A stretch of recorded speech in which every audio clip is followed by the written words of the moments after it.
Which one? You choose. This one. How are you? Good? Good. I just told the audience that if they have any questions, they can just raise their hands and we'll go from there. Absolutely. So let's ask a question from the beginning, I would say. I heard that your interest in acting started when you participated in a play at the age of 12 in a drama class in school, I guess. Yeah. What was so... No, it wasn't, I wasn't at school. It was on vacation and we were bored. We were a bunch of kids and we decided to do part of a play. And we did it, and I enjoyed the applause at the end. And I thought, I want to have that feeling again. And so I decided to become an actor. Because of the applause? What? Because of the applause? Because of the applause. Thank you. No, because the reality is that it was closer to 11. At that time, because of the applause, I had the feeling that maybe for the first time in my life, I had done something good. And talking about doing something good, I mean, if I understand it correctly, your parents didn't want you to be an actor. They wanted you to have a job with a secure income. But despite that, I know that your father did something very special in your favor. Would you mind telling us what that was? Well, first of all, my parents were never against me being an actor. My father's favor maybe can enlighten me. He agreed to support you. Well, what he told me, he said, before you try to be an actor, I would like you to try to do a real job. So I went to London to work for a bank for 6 months, and I was meant to do the same in Paris for 6 months as a trainee. And as usual in France, the banking system was on strike. So I couldn't go to the bank. So I told my father, I'm gonna try to become an actor. So he said, listen, I give you 2 years to succeed, and that's it. And you succeeded? No, I partied for 18 months because I was raised in Switzerland, and Switzerland at night is pretty boring. So discovering Paris, I was amazed that, nightlife existed. So I was going out more than anything. I was working during the day in a store, in a clothing store, to make some money. I was going to see casting directors. I was knocking on production doors, but I wasn't going to acting school. And after 18 months of that, I realized I had 6 months left to succeed. So it was short. So I went to acting school, and there I met a crazy teacher who decided to make me pass the audition to the Conservatoire, which is like RADA in London. It's the most prestigious acting school in the country, where they have about 3,000 admission for 12 places. So I thought the guy was completely crazy because I'd been at school for 4 months, but as I had nothing to lose, I decided to go for it. And I was lucky enough to pass it. So for my father, it was like, oh, my son is going to university. So he gave me 3 more years to succeed.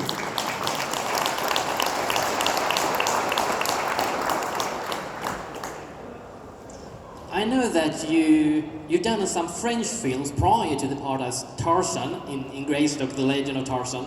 So you were not kind of new to the film industry. But do you remember your first thought when you were asked to portray such a iconic character as Tarzan? How was what? I mean, you wasn't new to the industry, but do you remember your No, first thought when you were asked to play Tarzan? I'd done a couple of small French movies, so I can say I was new to the industry. True, but when you were asked to play such an iconic character as Tarzan, what were your first thoughts? I mean, you had to live up to Johnny Weissmuller and the guys before you. No, but I wasn't asked to play Tarzan. I tested for the movie among a lot of people, and the director chose me. And then I had to go into heavy training because at the time I was weighing 58 kilos. So I was really, really thin, skinny.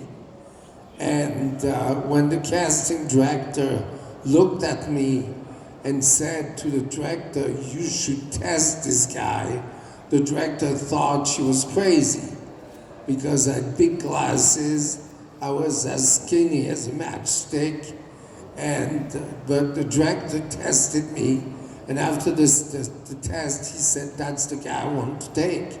And I went into a 6 months training period of 9 hours a day. And I put 30 kilos of pure muscle mass, no weightlifting, nothing, because he wanted somebody with the shape of a dancer. And I heard that on the audition you had to do some gymnastics as well. Is that true? Yeah, it was only gymnastic. It was gymnastic, martial art, a chimping, to learn how to become a chimp, to forget about yourself and become an animal again. Well, while we're talking about training, I heard that when you did Highlander, you trained more than the others for the sword scenes. No, that's not true. We all trained the same. We trained about 10 to 12 weeks for, just so that the sword, the choreography of the fights were so mechanical and so technical so that we didn't have to think about the moves. We were just doing them. But I didn't train more than the others. No, I had to train more on the Scottish accent. That's for sure. Okay, yeah, I was just making sure because I heard a rumor that since you couldn't wear contact lenses and the co-actors with you were afraid when an almost blind man came at them with a broadsword. Well, the thing is, because of that, I was probably more focused than them because I'm the one who got wounded, not them. But when you can't see, you focus a lot on what you have to do. Yeah. Especially action. But you had a good teacher in accent, I guess. Yeah, we had great sword masters. Bob Anderson, who was the Errol Flynn trainer. So he was probably the best sword master in the world at the time. And while we're talking about Highlander, I heard that it wasn't actually the action part that got you interested in the film from the beginning. It was something else. Is that true as well? What attracted me to Highlander is the romantic side of immortality. Yes, it's absolutely true. The action was there. It was an action science fiction movie. But what attracted me to the movie was being immortal is something romantic, is something painful.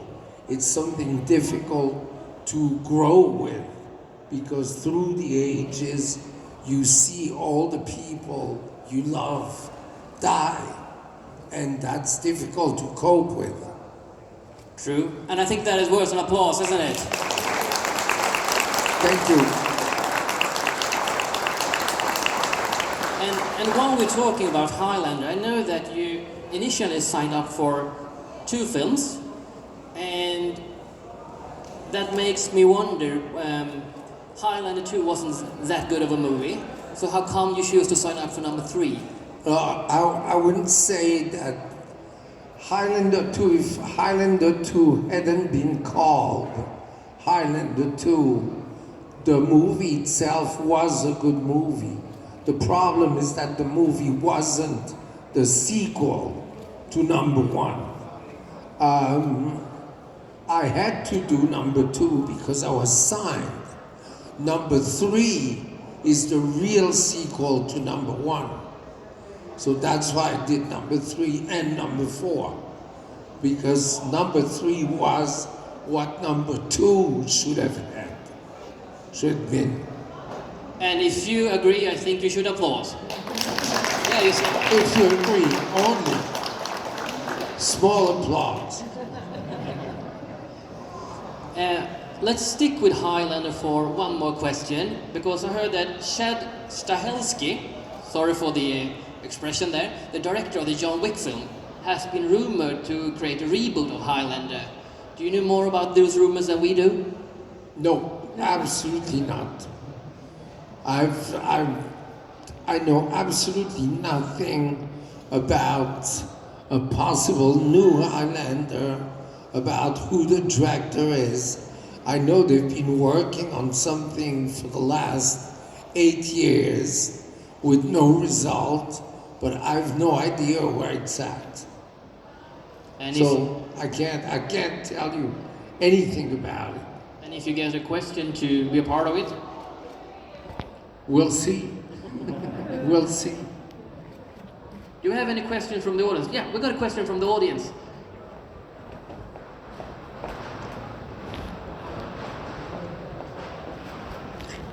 Hi there.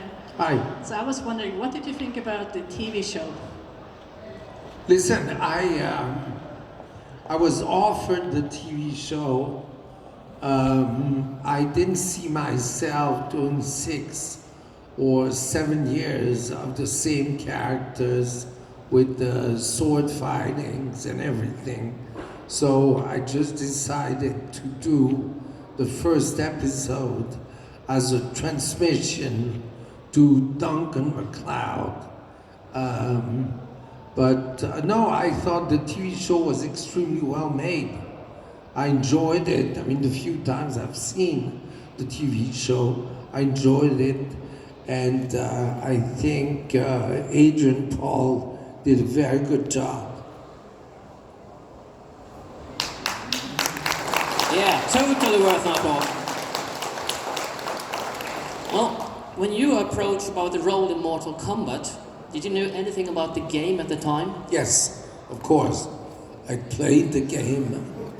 The game was the most, and still is, I think, the most popular game in the history of video games. They just got out with the number 11. So yes, I played Mortal Kombat. I had no idea when I was playing the game that one day I would play Raiden. No, that I had no idea. And how was it to be in an action movie without actually have to be training for doing some action? That was the best part of it. Finally, I was doing an action movie. I had nothing to do except shooting people with my eyes. The god of lightning and thunder. It was heaven. We are kind of running out of time, so otherwise I'll continue. Let's make some rumors, because I googled the darkest part of the internet and I find some rumors.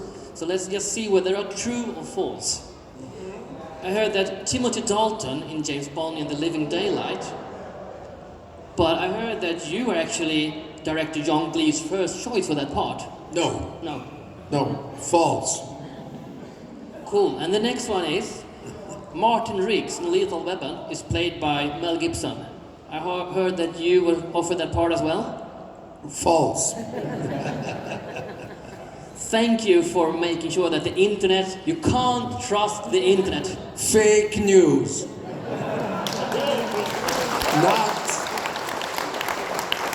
Not always, but these two, yes.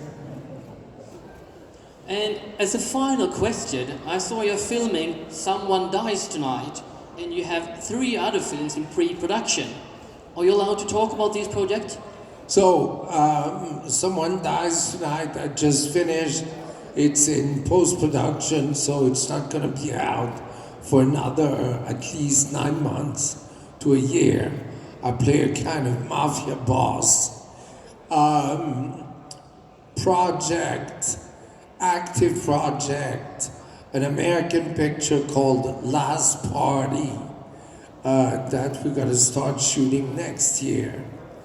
And then a third movie with Claude Lelouch, a French movie. And for now, that's it. I'm reading and reading. But you know, mostly today, as I often said, I bought myself the luxury of not to have to shoot. So I'm really picking what I want to do. I've got many, many projects, but I'm doing 2 movies a year, and that's enough. I have lots of different businesses that I have to take care of too. Yeah, I heard you have your own restaurant and your own wine as well. Yeah, different businesses, restaurant, hotels, wine, real estate. Lots, I'm hyperactive. Yeah, I think that is worth an applaud, isn't it?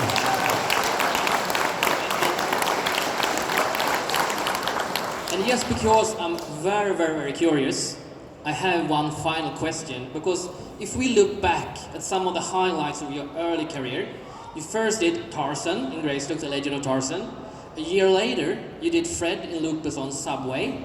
No, Where you won the Best Actor award. I did a French movie in between Greystoke and Subway called Paroles et Musique, Words and Music, with Catherine Deneuve. But it was pure French movie. And then I did Fred in Subway. Yes. True.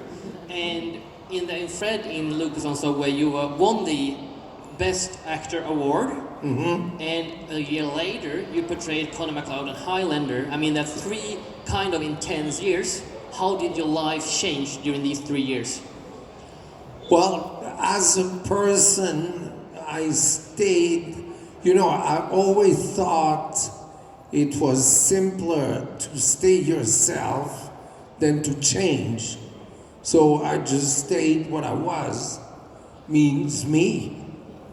And so nothing really changed. I didn't see the point of, because suddenly you're famous, you're on cover of magazines, you go on TV shows, people recognized you. Why do you have to change? I remained myself, and I'm still myself today. And I don't pretend to be somebody else. That was an applause. Thank you. I would love to go on forever, but our time is up, unfortunately. So if you have further questions, don't hesitate to pay Christopher a visit by his table, okay? So, ladies and gentlemen, let's round it up for a big round of applause for Christopher Lambert. Thank you. Thank you. Thank you very much. Yeah, keep that applause for Christopher. See you next time. Thanks.